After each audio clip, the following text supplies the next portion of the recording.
Hello, ladies and gentlemen. Thank you for joining me once again today on SMC with moi. I want this to be a very quick one, so I don't want to waste, more time on this. I just want to bring an update concerning some, trendy issue. Let me start with the ongoing issue of Baba Ijesha, irrespective of a new update on it. But let me read what an actress posted from I think from Yomi Fabi, yeah, an actor posted it at Folukede Ramola reposted it. So it says, for those asking for my reaction and thinking, I am silent because it involves one of us. That is untrue. First and foremost, we belong to an association and they are investigating the matter in order to get the true picture of event, then act accordingly.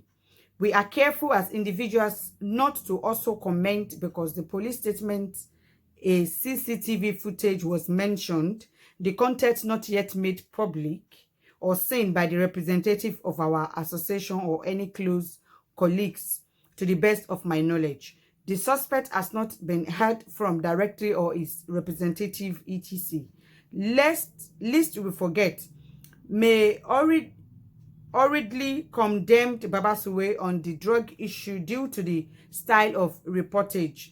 It was alleged that he excreted 16 wraps when NDLA had no single point of evidence from day one of the arrest or picture. We all know what happened after.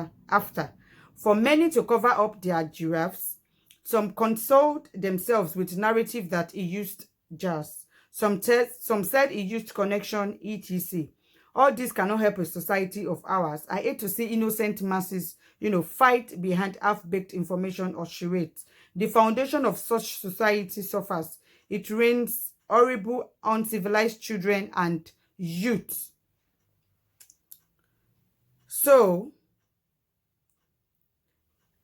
except a clear-cut, open evidence, confession, or trial with guilty verdict, it will be malicious and premature for any or as colleagues is to draw conclusions. Being famous comes with a lot of responsibility. Please understand and be patient. Finally, child abuse, rape, or sexual harassment and a serious case, and no artist or sane human being, irrespective, will condone or support such. However, it is better for majority in a society to be careful than sorry. I still have trust in the quality and honesty, and police will prosecute whoever is found on the other side of the matter. My prayers and thoughts are with all concerned in this case. Yomi Fabi.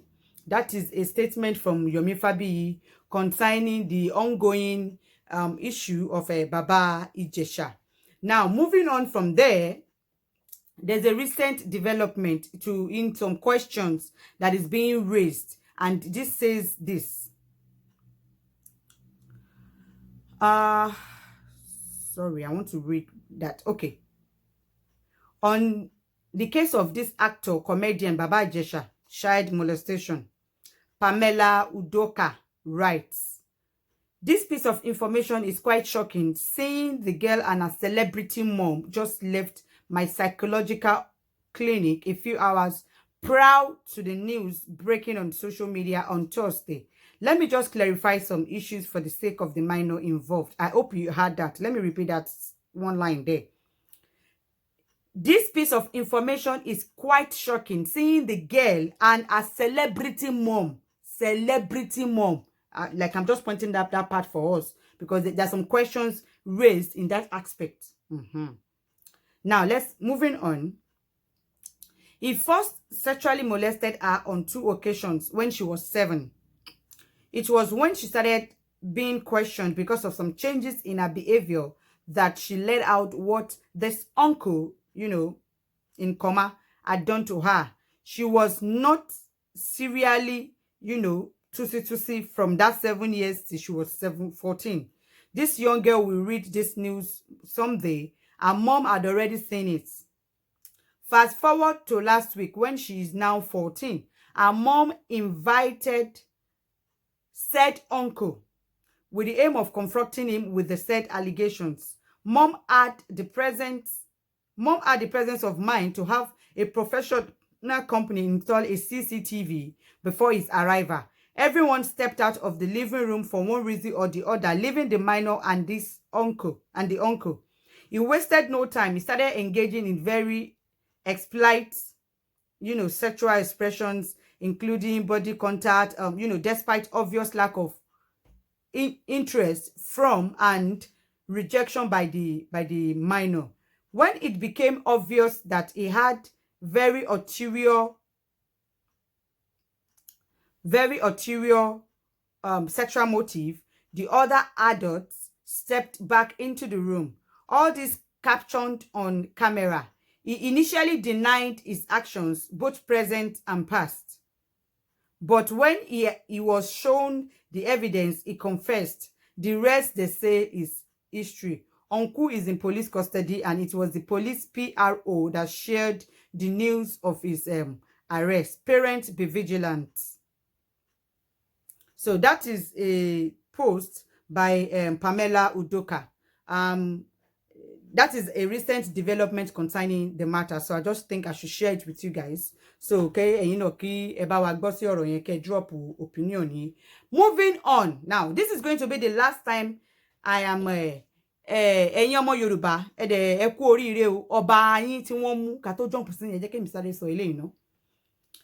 Concerning the ongoing trendy matter of Temilade, Femi, kí ló ti ń pè Juwon and Akinsete lórí ó ṣe nude picture kò ṣe nude picture tó ń jà ìràn mo sọ pé gbogbo wa la mọ̀ case tí mò ń sọ nípa ẹ̀. This is going to be my own last time of ever making, a reference to that matter again.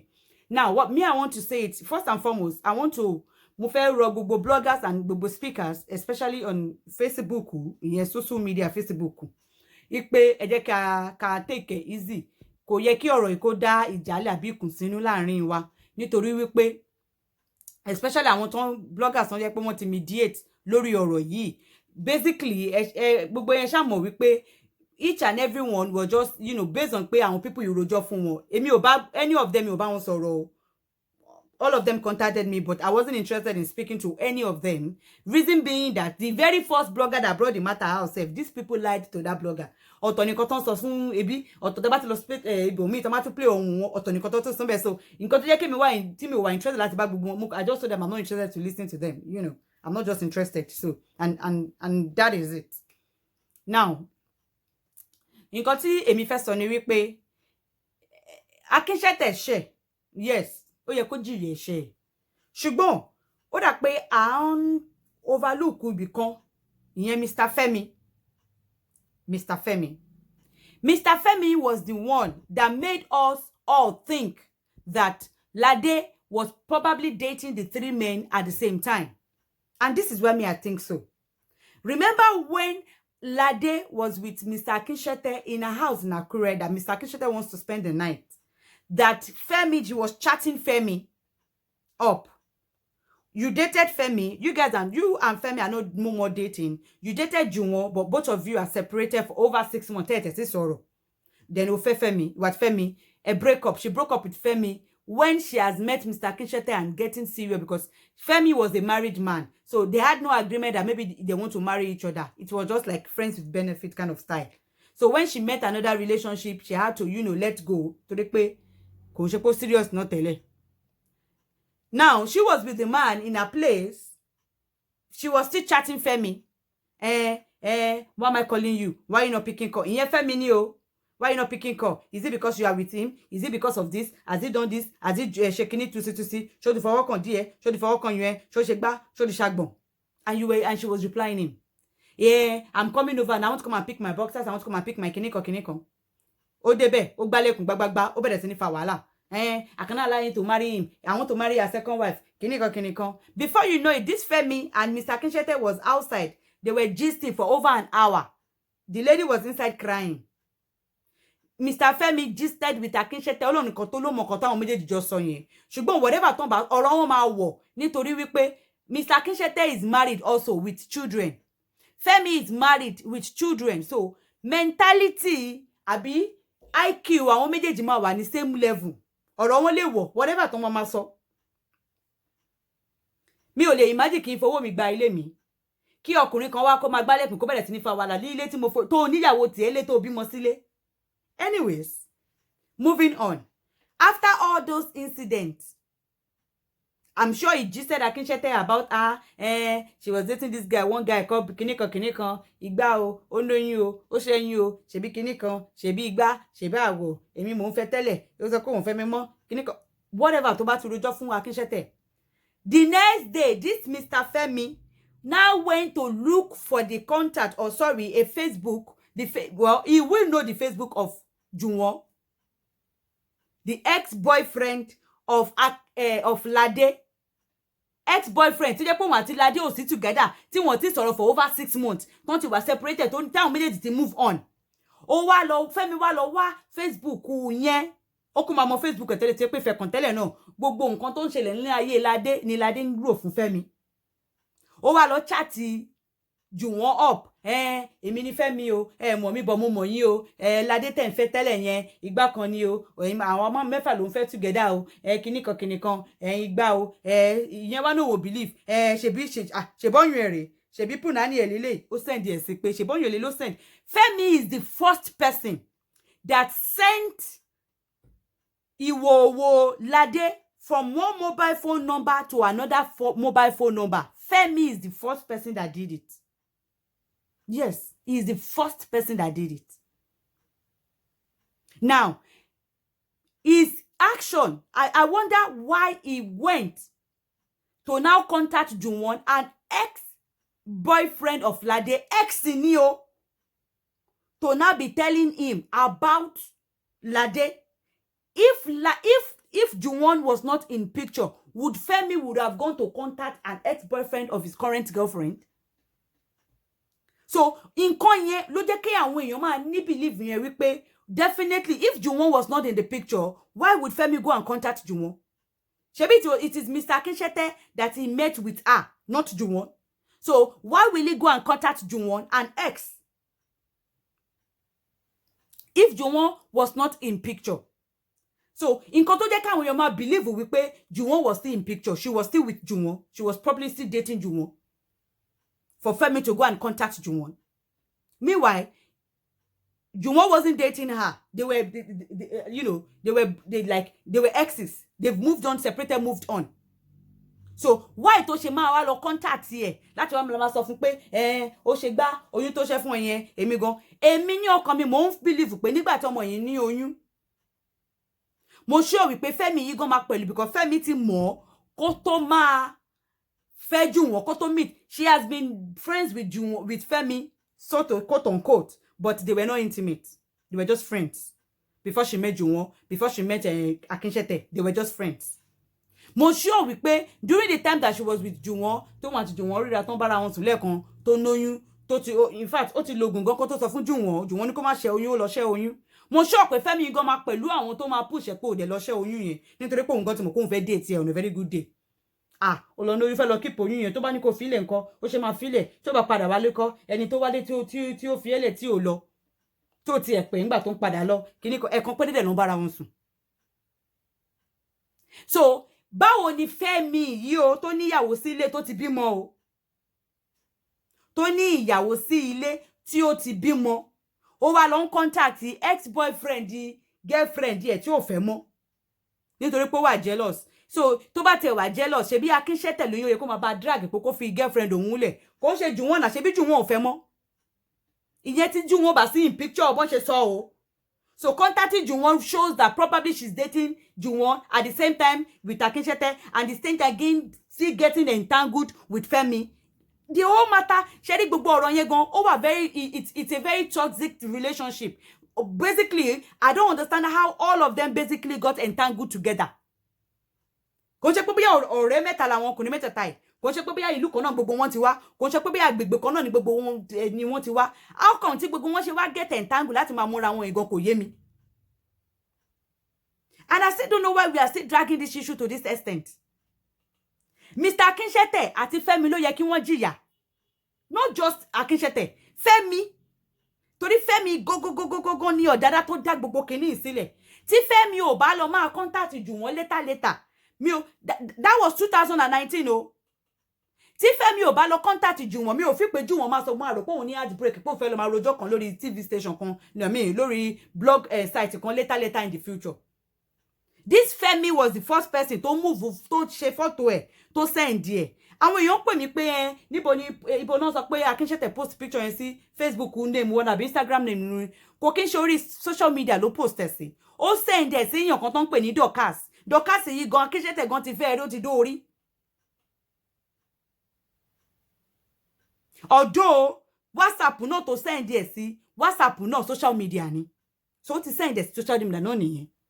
Now, it is not as if, yes, Temilade sent a naked picture see Femi when they were dating. According to how Femi said it, that one day he traveled, he was missing her, normal now, or the jacking here, I'm missing, I'm feel, that kind of a, matter. Or shas, on paste, gon koto send the koto send the see, so she, like, he's the only guy that I did that with. I don't know about Akinsete, but I believe that the one that is with Akinsete was when they were probably making a video call. She was probably peko washo o wa ni wo won she video call. Ibe lo ti wa munch unknown to her. But then would we blame her for making a video call, for being, tiko washo to naked to wan she video call pẹ̀lú Akinsete? I mean, to me, I'm going to say I don't see anything in there too much, because she was basically engaged to Mr. Akinsete. So she ma to engage pẹ̀lú ọkùnrin tó fẹ́ awa pe video call o tún lè wà ní wo bá sọ̀rọ̀ ni ìyẹn èmi ò mọ̀ pé ìyẹn mi ò rò pé ìyẹn fault ìyẹn tún wà ńbẹ̀ lọ́wọ́ Ọmọládé. Akinsete ni ó kàn jẹ́ ẹranko tó fi aṣọ ènìyàn bo ara. Down tí Femi yẹn náà tó wá send ẹ obìnrin lè send kíní ẹ̀ sí ọkùnrin. She might be thinking pé ṣe bí married man ó yẹ kó wà responsible, but in another pattern it doesn't make any sense láti máa ya wòwẹ́ sí ọkùnrin. Like nǹkan burúkú tó bàjẹ́ gbà ni kò yẹ kí ọmọlúwàbí máa ṣe nǹkan tó jọ bẹ́ẹ̀ yẹn. Again, ẹ̀yin èèyàn, what kind of a man keeps such picture on his mobile phone? Tá bá ní ká gbé fóònù ọwọ́ Femi yẹn, ṣé ìwòwò ìyàwó tiẹ̀ tó fẹ́ sílé tó bí tó ń ṣàbíamọ fún wà lórí fóònù ẹ̀?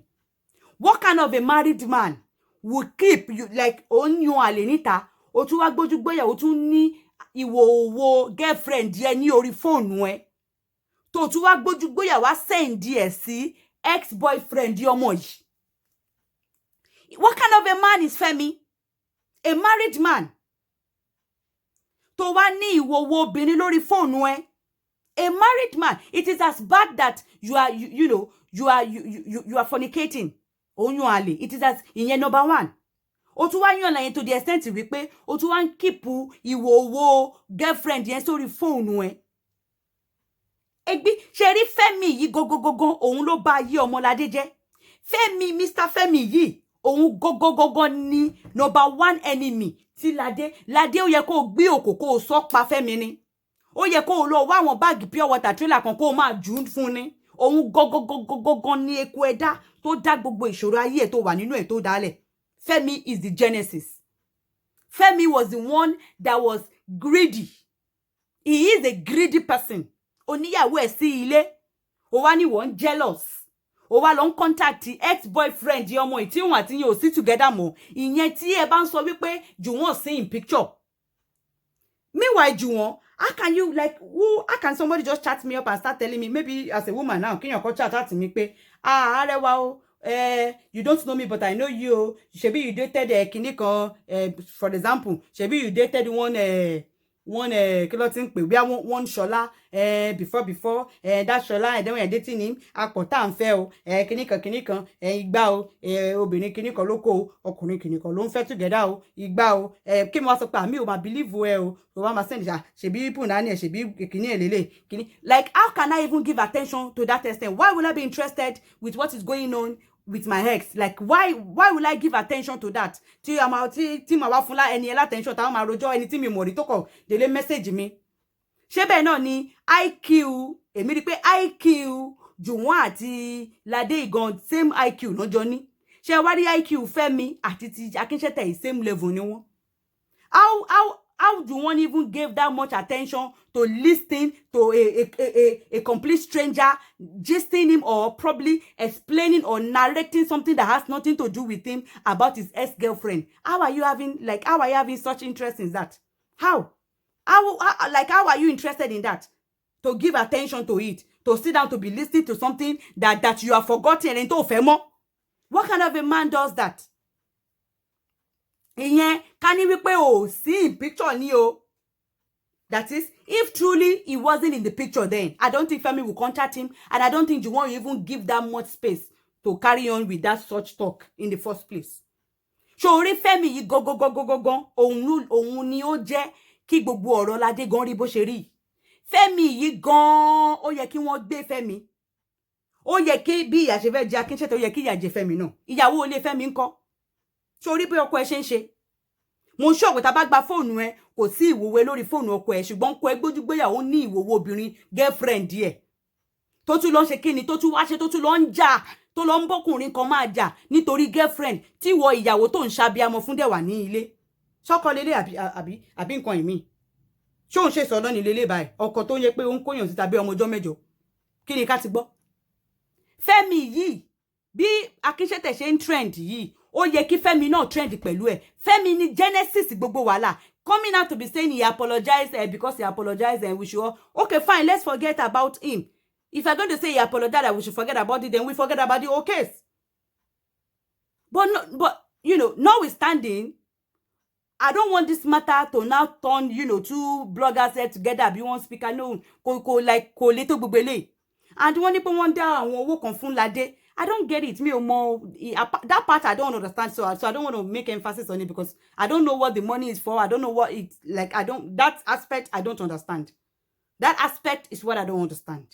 Ṣùgbọ́n the bloggers tó jẹ́ wípé bóyá 1 point, according to Sister Yinka Aunty, kíyàn kankan má dá sí mọ́. Sister Yinka mi ò fi pé this is a public matter on a public cyberspace. Anybody can put mount. And then you cannot even dictate how this person should put mount or how that person should put mount. We are all seeing it from the perspective of what we want to focus on. I'm wonder how Adebimpe is fighting people for not supporting Abi, for saying this, Abi, for not, for hearing their own opinion according to however they see it. I don't think that should be a problem. When Alhaja Kaola's matter came out the other time, you know, some people were not really happy with Alhaja Kaola. Adebimpe was the one advocating for Alhaja Kaola, saying that in Kotoshele, oh, okay. So nobody fought with you then. So I don't think you should make enemy over this person not supporting Ladi, Abi, that person supporting Akinsete. No woman, no sane woman will support Akinsete. Kosi, no sane woman will do that. What other people are just trying to do is just to point out the errors or the faults so that people will learn from it. Akinsete will be prosecuted, yes. But at the same time, we still need to point out some of this, you know, fault so that we can learn. I fẹ́ learn ni kò ṣe pé bóyá a fẹ́ dá ẹjọ́. So èmi ò expect pé yẹ kí ọ̀rọ̀ iko wá gbá orí àwọn èèyàn méjì àbí mẹ́ta together. Kò lè tó, yẹ kí everybody calm down. Yẹ kí everybody calm down. Kò lè tó yìí. Ìyẹn lèmi rí o. This is just my own personal opinion. You can drop yours. Kò fàjà. Rárá. I'm just a free thinker on this public matter. Mo wí ire àbí mi ò wí ire. I will see you in the next one. Ogun traditional ruler Oba Tokunbo Adetokunbo Tejuosho is arrested over romance scam. The Ogun State Police Command has arrested the Olu of Kenta Oba Adetokunbo Tejuosho in Odeda Local Government Council following the alleged romance scam and multiple forgery. Olagbara. Olu Kenta is a member of Egba Traditional Council who was recommended by the late administration and upgraded from a baale to a coronet Oba during Senator Ibikunle Amosun regime. The arrest came after a lady petitioned Ogun State Police Command. According to a source, Olu Kenta, an Oba without a wife or a child, specializes in defrauding his unsuspecting victim, mostly wealthy ladies, via social media, through Facebook and Instagram, with a promise of a marriage. Come and marry. The arrest came after the lady did that. According to the source, the arrest came after the lady petitioned the police command. He is also full of taking photographs with influential people and beautiful places to promote his ambitions on his Instagram and Facebook pages. One of the victims said that. Our correspondent learned that several petitions has been submitted to the Ogun State Traditional Institution by some of his victims, but they were all ignored. Obateju also always look for wealthy ladies through these online profiles and photographs to determine his mode of approach. His latest victim is appealing to the Ogun State government and Ogun State Council of Obas under the chairmanship of the Awujale and paramount ruler of Ijebu land, Oba Sikiru Adetono, to assist her get justice.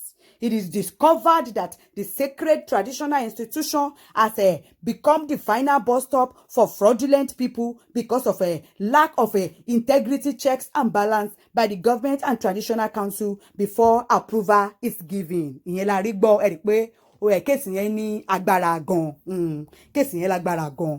Kódà ẹni tí obìnrin tí wọ́n ní ó gbá ọ̀gbágbà yìí, ó dà pé wọ́n pè ní kinní kan Miss Alimo Oniru, Miss Alimo Oniru. Ìyẹn la rí gbọ́ ọba Olúkẹ́ńta, wọ́n ní ó máa ń wọṣọ tó máa múra tó máa fine, á wá lọ máa ya fọ́tò ní ilé onílé, á lọ máa post pẹ̀lú mọ́tò, ṣé bẹ́ẹ̀ pé ó post pẹ̀lú mọ́tò, ṣé Bentley kọ́ ni mọ́tò tí mo tiẹ̀ rí ní ìsinyìí ni, tó ó máa ń post pẹ̀lú àwọn mọ́tò ńláńlá tó máa ń ṣe gbogbo orí ẹ̀ o, wọ́n dẹ̀ ní kò sí nú ìyàwó, ìyẹn mi ò iṣẹ́ tí ẹni kò yẹn ò tiẹ̀ wá yé èmi, ṣùgbọ́n bí a ṣe rí gbọ́ nìyẹn wípé wọ́n arrest now àwọn ọmọ Yorùbá, àwọn ọmọ olè Oòduà káàárọ̀ oòjíire, they are now saying that because this king came out to to publicly support Oduduwa Republic agitations, that they are just trying to bring him down because he supported openly, publicly, openly supported the Oduduwa Republic agitation that is ongoing. That is the reason probably why they want to bring all these things for for the matter. Ju gbogbo ẹ lọ àwọn èèyàn ló sọ nǹkan táwọn àwọn side like that is another theory that some people are giving to this recent development of this case. But meanwhile, they said the thing was upgraded from Bale. He came out to actually counter it. The lady said they were dating. If you read all these things that I post that is on your screen, you will see it all there. That they were dating, 2014 or 2015, Shani. Ó ṣá ya ó ní ó gba contract kan, ó yá owó, ó gbowó kó tó máa ti ṣe contract yẹn tó máa fóun kò dẹ̀ fóun lówó yẹn bí $5 million plus and another $1,000 in cash. The Oba came out and countered it and said, rárá o, òun ò dispute pé òun àti ilé ọmọ lady àwọn jọ fẹ́ ara àwọn, ṣùgbọ́n àwọn ò fẹ́ra wọn mọ́. Ipe gbogbo owó tó ń sọ yẹn pé 1 million péré lòun jẹ́, bó tiẹ̀ jẹ́ 1 million, bó tiẹ̀ má jẹ́ 1 million, iye tó bá wùn kí ó jẹ́ o. Ju gbogbo ẹ̀ lọ tó bá tiẹ̀ jẹ́ pé 5 million yẹn náà ni, mo rò pọ́ bá igán ju 5 million lọ náà. Anyways, nǹkan tí wọ́n sọ nìyẹn. Wọ́n ní díẹ̀ ni wọ́n tún wá ń sọ ìdákẹ́ta yìí náà tún ni wípé àwọn that is one of the Obas that Ibikunle Amosu upgraded from Baale to king, that the current administrative is actually returning back some of them back to their normal Baale and not kingship that is among his jurisdiction is among. Those are what the information that I gathered. Ṣé ti yé yín? So kí ẹ bá mi ṣe ọ̀rọ̀ yẹn bí ó bá ṣe rí, comment kẹ́ jẹ́ ká mọ̀ bó ṣe ń lọ láti ọ̀dọ̀ títí yín, ẹ jẹ́ kí a tẹ̀síwájú.